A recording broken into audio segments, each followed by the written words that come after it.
to beyond measure. Let's get started. You'll need a paper trimmer and some cereal boxes. Your belly might be pretty full after eating all that cereal. First, we need to create straight edges. First, cut one edge, then use that as a guide along the top to cut another straight edge, and so on and so forth.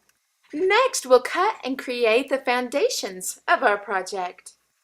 Cut 4 symmetrical squares and or rectangles. Next, on 3 of them, you'll need to either measure in by 1 inch from that edge around all edges to create a window. Or if you choose not to actually measure and mark it, then just use the 1 inch marking on your trimmer and create the window. Next, we'll need the Xyron 5-inch Create a Sticker machine. I use the Xyron because I know that I can count on edge-to-edge adhesion every time. Oh my goodness, I sound like a commercial! Adhere frames together.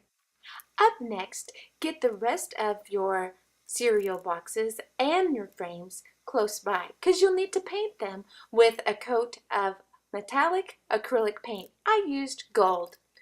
It's best if you paint on the craft side of the cardboard because the paint has a tendency to slide off of the printed side. Anyone could paint this project as it's for a crackle distress technique. Dry and then add glue. Oh my goodness, this is where you can take your artistic licensing to flight. You know, the thing is that on the crackle technique, you do not have to cover every single centimeter or inch of your project, but you may if you would like. You don't have to brush the brush strokes in all the same manner, just whatever floats your boat. Have fun. Let white glue dry to tacky. But this won't be a tacky project. That was a knee slapper. With a light hand and loads of acrylic paint, brush over the glue. Now we get to work with our metal foil sheets from addalittledazzle.com. I'm trimming just enough off to enable me to have 4 1 by 1 inch little squares for each corner of our frame. The Scotch repositionable tape is so awesome. It's a little costly, but man, it's awesome. And you can reuse and reuse and reuse it. So we're using 10 Second Studio's Kabuka molds and the Big Daddy molds. The green is the Big Daddy and this red one is the Kabuka. The instrument that is used in my right hand to actually emboss with is called a paper stump. By experience, I prefer to sand the metal while it's still on the mold. Flip over and add the 3M adhesive sheet from Oriental Trading. Cut a 1-inch strip from cereal box and adhere to the back of the metal. Trim and then cut the little individual squares. This is so uber easy and it just adds such a great effect to a shabby chic project. You could use a plethora of different adhesives for this, but I chose to use the 3D glue dots. Next up, place 3M adhesive sheet on the back of your metal embossed cross, then fussy cut. This metal really cuts like butter with the tonic scissors made for Tim Holt. By rubbing vigorously with the paper stump on the edges of your metal, it gives it a smooth, more professional feel.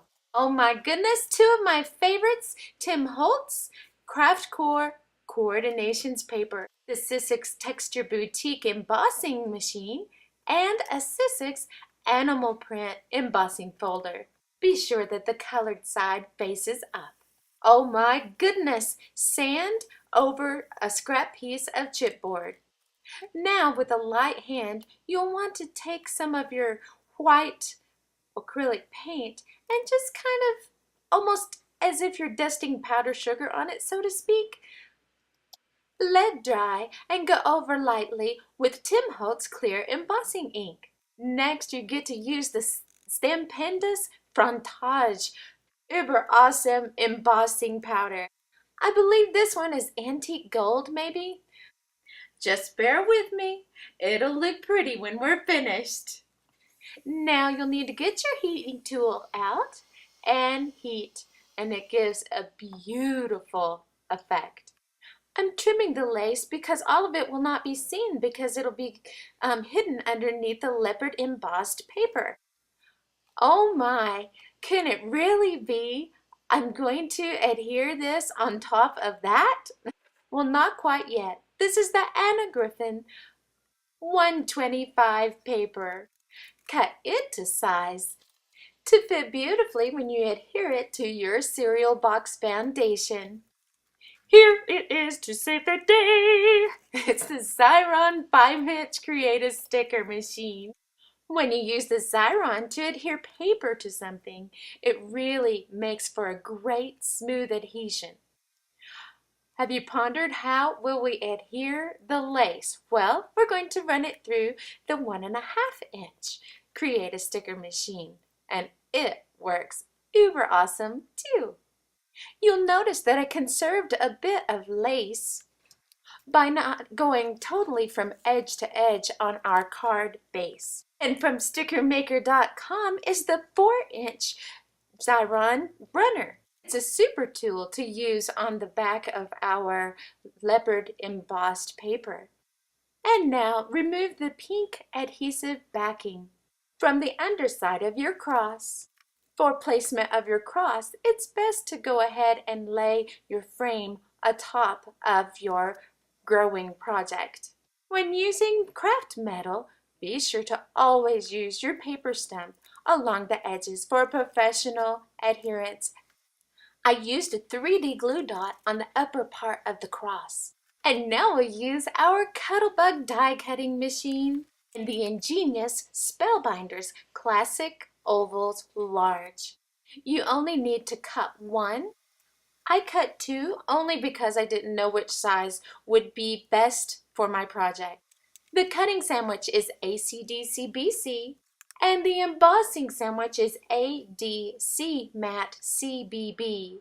Next up is the wonderful quality Our Daily Bread Designs Scripture Series 6 stamp collection, plus the awesome Tim Holtz Distress Ink in Walnut Stain.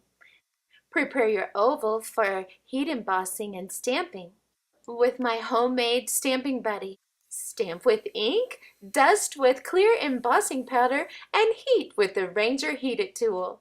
With a light hand, you'll want to ink with a bit of Antique Linen Distress Ink by Tim Holtz.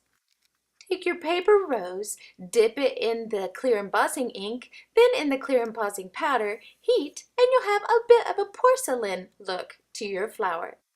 And again, using a light hand, ink with Sponge Sugar Distress Ink by Tim Holtz. Adhere oval with foam mounting tape. Heat up your bedazzler, mist your mat with water, then soak up the water with your Hug Snug seam binding and accent with a very light hand again with the Sponge Sugar Distress Ink by Tim Holtz and a bit of the Picket Fence Distress Stain by Tim Holtz because it's more of an opaque color. Now we get to use the ultimate crafter's companion to create our bow. Have a piece of wire handy to secure the middle of your bow once you get finished wrapping it around the pegs as many times as you prefer. And now we get to use this stamp set by Maya Road. It's called Ornate Vintage Butterflies. It has a plethora of sizes and shapes of butterflies. Woohoo! I'm so excited you get to see me use the Shabby Chic Frontage Stupendous Embossing Powder Collection. This one has a dusting of white and baby pink and a bit of gold. And this one is a dusting of white, white, and a bit of gold. And last but not least, this is like a little baby blue with a dusting of white and a bit of gold. Now it's time for the new creation butterflies to become new creations by heating it with our Ranger Heated tool. Now use your Tim Holtz scissors to fussy cut the butterflies. This one almost looks like lace. Isn't it so pretty? Next, we will bend, fold, or score, however you'd like to term the middle part of the butterflies. Now, adhere some lace to the upper corner of the project. I trimmed this piece off of an old lace collar. Fluff, fluff, fluff your bow before you adhere it to your project. It was adhered with a glue dot, and now you're set to go. Alternating front and back of your ribbon tails, use mini glue dots to adhere the tails to your card and give it a beautiful flowy effect. Now we're trimming the edges of our hug slug seam binding. Now we're using our Ranger Glossy accents to adhere the beautiful rose to the center of our bow and to adhere only the bodies of the butterflies to flutter across our beautiful project for my beautiful friend's birthday. Now we're going to adhere some half-back pearls and some rhinestones to our card. The straight pin enables me to not burn myself when removing the stone and or the nose of the bedazzler. Adhere your last piece of crackled cereal box to craft paper and trim to size.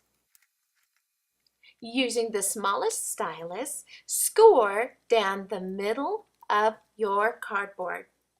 Fold with a bone folder and adhere to your project with glossy accents. And this is our completed project. Thank you so very much for visiting. You are so very special. Be blessed beyond measure.